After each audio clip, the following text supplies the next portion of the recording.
నమస్తే అండి, నా పేరు డాక్టర్ రజా. ఈరోజు మనం అసలు ఆరోగ్యంగా ఉండడానికి ఆరోగ్య సూత్రాలు కొన్ని నేను ఈ వీడియోలో మీకు చెప్పదలుచుకున్నాను.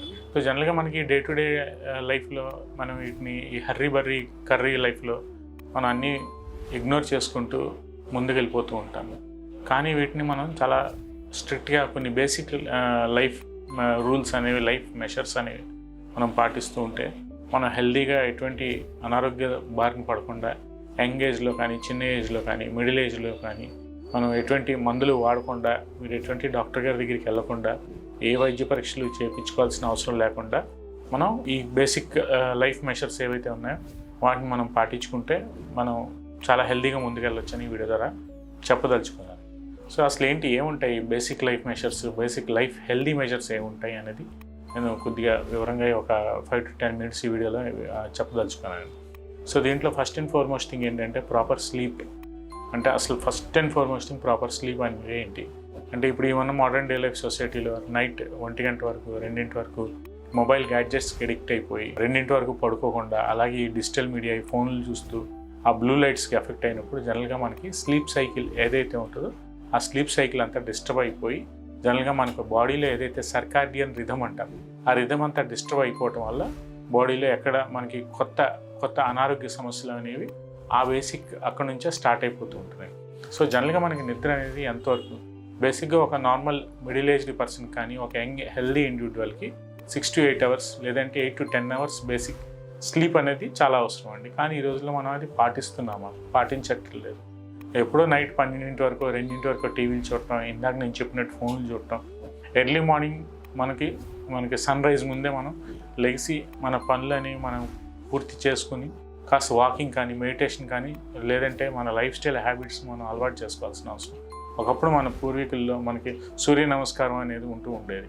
కానీ ఇప్పుడు ఈ రోజుల్లో మనం చేస్తున్నామా, మార్నింగ్ పూట మనకి నమాజ్కి వెళ్ళటం కానీ, లేదంటే మనం అంటే కమ్యూనిటీ వైజ్ మనం మాట్లాడుకుంటే సూర్య నమస్కారం కానీ, ఎర్లీ మార్నింగ్ లెగ్స్ మెడిటేషన్ చేసుకోవటం కానీ, ఇవన్నీ చేయలేకపోతే బేసిక్గా కొద్దిగా వాకింగ్ అది చేసుకోవటం కానీ చేయాల్సిన అవసరం ఉంటుంది.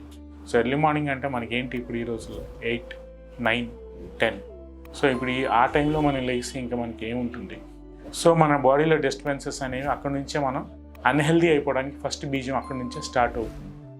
దాని తర్వాత మన ఫుడ్ హ్యాబిట్స్ అంటే టైం టు టైం లంచ్ కానీ, బ్రేక్ఫాస్ట్ కానీ, డిన్నర్ కానీ చేయాల్సిన అవసరం ఉంటుంది. సో బ్రేక్ఫాస్ట్ అంటే ఏమిటి? సో మార్నింగ్ ఏదైతే మనకి నైట్ ఒక 10 hours మనం ప్రాపర్ స్లీప్ అయిన తర్వాత, పడుకున్న తర్వాత మార్నింగ్ అవర్స్ లేచి ఒక 6 to 7 మధ్యలో ఆ ఫాస్టింగ్ ఏదైతే ఉంటుందో దాన్ని బ్రేక్ చేసేదాన్ని బ్రేక్ఫాస్ట్ అంటూ ఉంటాం. సో మనం చేస్తున్నాం మార్నింగ్ మనం ఎప్పుడో 7, 8, 9 లేచిన తర్వాత ఇంక మనం ఏం తింటాం. సో అక్కడికే మన బాడీలో ఒక రిథమికల్ మూమెంట్ ఏదైతే ఉందో, సర్కాడియన్ రిథమ్ ఏదైతే ఉందో అది డిస్టర్బ్ అయిపోయి, సో ఎర్లీ మార్నింగ్ బ్రేక్ఫాస్ట్ చేయాల్సింది పోయి ఆ బ్రేక్ఫాస్ట్ మనం దాన్ని లంచ్గా కన్వర్ట్ చేసేసాం. సో అక్కడ నుంచి మనకి బాడీలో డైజెస్టివ్ సిస్టమ్ డిస్టర్బెన్సెస్ అనేవి స్టార్ట్ అయిపోతూ ఉంటాయి. సో ఒక్కసారి మనకి జీర్ణకోశ సంబంధిత వ్యాధులు అనేవి స్టార్ట్ అయినాయి అంటే అక్కడ నుంచి మనకి 1+1 ఆఫర్ లాగా బాడీలో వచ్చే వ్యాధులు అనేవి కొత్త వ్యాధులు అంటే డయాబెటీస్ కానీ, హైపర్ టెన్షన్ అంటే రక్తపోటు కానీ, హార్మోన్ రిలేటెడ్ ప్రాబ్లమ్స్ కానీ, ఊబకాయం కానీ, సో స్ట్రెస్ రిలేటెడ్ ప్రాబ్లమ్స్ కానీ అనేవి స్టార్ట్ అయిపోతూ ఉంటాయి. థర్డ్ పాయింట్కి వచ్చేప్పటికి మనకి స్ట్రెస్ ఫ్రీ లైఫ్ ఏదైతే ఉండాలో ఆ స్ట్రెస్ ఫ్రీ లైఫ్లో మనం పాటించట్లేదు. సో యాంగ్జైటీస్ కానీ, టెన్షన్స్ కానీ, ఎక్సైట్మెంట్ కానీ, రెస్ట్లెస్నెస్ కానీ, ఫిజికల్లీ మెంటల్లీ రెండూ రెస్ట్లెస్సే. సో అక్కడ నుంచి మనకి స్ట్రెస్ లెవెల్స్ పెరిగిపోయినప్పుడు జనరల్గా హ్యాపీ హార్మోన్స్ ఏవైతే మనకి రిలీజ్ అవ్వాలి అవి రిలీజ్ అవ్వకుండా సాడ్ హార్మోన్స్ అనేవి మనకి రిలీజ్ అయ్యి అక్కడ నుంచి మనకి డిప్రెషన్లోకి వెళ్ళిపోవటం, మానసిక సమస్యలను బారిన పడటం అనేది కూడా ఈ రోజుల్లో irrespective of the age group, చిన్న ఏజ్ గ్రూప్ నుంచి పెద్ద వాళ్ళ వరకు ఈ డిప్రెషన్ రిలేటెడ్ ప్రాబ్లమ్స్కి ఎఫెక్ట్ అవ్వటం, రకరకాల మందులు వాడుకోవటం, సో వాటి మీద మనం డిపెండ్ అయిపోవడం అనేది కూడా ఈ రోజుల్లో కామన్గా అదొక ట్రెండ్ లాగా స్టార్ట్ అయిపోతుంది. సో మనం ఫుడ్ ప్రాపర్గా తింటున్నామా, సో మనం ఆహారం అనేది నోట్లోకి తీసుకున్న తర్వాత ప్రాపర్గా ఒక పీరియడ్ వరకు మనం చీవ్ చేసి మనం నెమ్మదిగా నవిలి మింగాల్సిన అవసరం ఎంతైనా ఉంటుందండి. సో మనం చేయట్లేదు. టీవీ ముందు కూర్చుని ప్లేట్లో మనం ఏం తింటున్నామో కూడా మనకు తెలియని పరిస్థితి. ఆ టీవీ చూస్తూ మనం నవిలి మింగేస్తూ ఉంటాం. సో ఆ ప్రాపర్ ఫుడ్ అనేది చీవ్ అవ్వదు. ఇంప్రాపర్ చీవ్డ్ ఫుడ్ మనం తిన్నప్పుడు జనరల్గా మనకి గ్యాస్ట్రిక్ డిస్టర్బెన్సెస్ అనేవి మనకి స్టార్ట్ అయిపోతూ ఉంటాయి. మనం ఆహారం అనేది నోట్లో తీసుకున్న తర్వాత ప్రాపర్గా ఒక 30 to 40 seconds వరకు మనం ఆహారం అనేది నవిలి మింగాల్సిన అవసరం ఎంతైనా ఉంటుంది. సో ఏదైతే ఇంప్రాపర్ చీవ్డ్ ఫుడ్ అనేది మనం లోపలికి వెళ్ళిందో అక్కడ నుంచి మనకి secretions, gastric secretions, acidity related problems అనేవి స్టార్ట్ అయిపోతూ ఉంటాయి. సో కొంతమంది ఏం చేస్తూ ఉంటారంటే సాయంత్రం పూట ఆఫీస్ పని ముగించుకుని వచ్చిన తర్వాత కొంతమందికి ఒక అలవాటు ఉంటుంది, ఆహారం తిన్న తర్వాత వెళ్ళి స్నానం చేస్తూ ఉంటారు. సో ఇది చాలా బ్యాడ్ హ్యాబిట్ అండి. సో ఒకసారి ఆహారం తిన్న తర్వాత మనం వెళ్ళి స్నానం చేసాము అంటే అగ్నికి ఆజ్యం పోసినట్టే. సో అక్కడ నుంచి మనకి ఎసిడిటీ ఏదైతే ఉందో, మనకి యాసిడిక్ సెక్రీషన్స్ మన ఆహారం తినడానికి మనకి డైజెషన్ అనేది స్టార్ట్ అవ్వాలి కాబట్టి సో మనం ఏం చేస్తామంటే పైనుంచి స్నానం అంటే నీళ్లు పోసుకున్నప్పుడు సో జనరల్గా ఈ యాసిడ్ బేస్ ఇంబ్యాలెన్స్ అనేది బాడీలో స్టార్ట్ అయిపోతూ ఉంటుంది. సో అది కూడా ఒక హ్యాబిట్. ఎవరైనా ఆహారం తిన్న తర్వాత స్నానం చేసేవాళ్ళు ఉంటే ఈ అలవాటుని కంపల్సరీగా మార్చుకోవాల్సిన అవసరం ఎంతైనా ఉంటుందండి.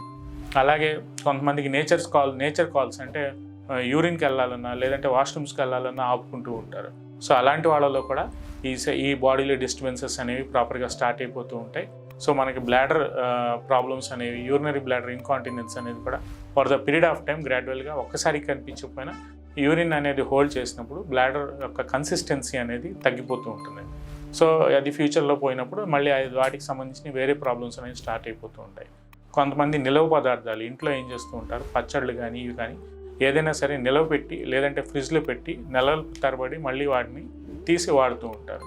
సో అది అంతా ఒక రకమైన ఫెర్మెంటెడ్ ఫుడ్ కిందకి వెళ్ళిపోతూ ఉంటుంది. ఎప్పుడైతే మనం ఈ ఫెర్మెంటెడ్ ఫుడ్ తిన్నామో అక్కడ నుంచి మళ్ళీ వాటికి కూడా మనకి గ్యాస్ట్రిక్ ప్రాబ్లమ్స్ అనేవి స్టార్ట్ అయిపోతూ ఉంటాయి. ఎప్పటికప్పుడు ఫ్రెష్గా ఫుడ్ వండుకోవడం, ఆహారం అనేది వండుకోవడం, తినేయటం వల్ల జనరల్గా ఏమవుతుందంటే ఈ ఫెర్మెంటేషన్ ప్రాసెస్ అనేది బాడీలో అన్వాంటెడ్ బ్యాక్టీరియా, హానికరమైన బ్యాక్టీరియా అనేది ఎక్కువగా ప్రొడ్యూస్ అవ్వకుండా యూస్ఫుల్ బ్యాక్టీరియా, మన ఆహారానికి జీర్ణ ప్రక్రియకి ఏదైతే పనికొచ్చే బ్యాక్టీరియా ఉంటుందో అది రిలీజ్ అవ్వటం వల్ల ఈ లాక్టోజ్ ఇంటాలరెన్సెస్ కానీ లేదంటే ఈ డైజెషన్ జ్యూసెస్ ఏవైతే ఉన్నాయో హెచ్సిఎల్ రిలేటెడ్ ప్రాబ్లమ్స్ కానీ ఈ హైడ్రోక్లోరిక్ యాసిడ్ అంటే ఎసిడిటీ రిలేటెడ్ ప్రాబ్లమ్స్ ఈ హెచ్సిఎల్ రిలీజ్ అవ్వటం వల్ల ఈ ఎసిడిటీ రిలేటెడ్ ప్రాబ్లమ్స్ అనేవి ఎక్కువగా రాకుండా జీఈఆర్డి గ్యాస్ట్రోఎసోఫేజియల్ రిఫ్లెక్స్ డిసీజెస్ అంటూ ఉంటాం. సో ఇవన్నీ క్రాపప్ అవ్వకుండా వాటిని మనం కాపాడుకోవచ్చండి. సో ఇలా రకరకాలుగా ఇవన్నీ ఏంటంటే ఈ ఆహార నియమాలు ఏంటంటే అన్నీ మన చేతుల్లోనే ఉంటాయి. సో ఇవన్నీ మనం పాటించకుండా ఎలా పడితే అలా తినేయటం, ఎలా పడితే అలా ఏ టైం కాకుండా టైం పడుకోకుండా మిడ్ నైట్స్ వరకు మన నైట్ వాచింగ్ అది చేయటం, ఈ ఫోన్ గ్యాడ్జెట్స్కి ఎక్కువ అలవాటు అయిపోవటం, కూర్చొని చోట కదలకుండా అలాగే గంటల తరబడి కూర్చొని పోతూ ఉంటారు. సో వాటి వల్ల కూడా ఈ sedentary lifestyle, sedentary habits, దానివల్ల కూడా ఈ diabetes, hypertension, thyroid problems, obesity, ఓబకాయం రిలేటెడ్ ప్రాబ్లమ్స్ అన్నీ వచ్చేస్తూ ఉంటాయి. లివర్ ఎంజైమ్స్ అనేవి డిస్టర్బ్ అయిపోతూ ఉంటాయి. ఎస్జిఓటి, ఎస్జిపిటి ఎంజైమ్స్ అనేవి డిస్టర్బెన్స్ అయిపోతూ ఉంటాయి. ఇవన్నీ ఎప్పుడైతే డిస్టర్బెన్స్ అయినాయో మనకి కిడ్నీ మీద ఈ లోడ్ అంతా పడిపోతుంది, హార్ట్ మీద పడిపోతూ ఉంటుంది. సో ఇవన్నీ ఇంబ్యాలెన్సెస్. సో అదేనండి ఇప్పుడు ఈ రోజుల్లో మనకి మెయిన్ ముఖ్య కారణం. మనం ఆరోగ్య సూత్రాలు పాటించకపోవడం వల్ల జనరల్గా 45-50 ఇయర్స్లో హార్ట్ అటాక్స్ రావటం, స్ట్రోక్స్ రావటం, బ్రెయిన్ రిలేటెడ్ స్ట్రోక్స్ రావటం. ఒకప్పుడు ఏజ్ అంటే వయసు పెరిగిన తర్వాత కొంతమంది కొన్ని ప్రాబ్లమ్స్ వస్తూ ఉంటాయి.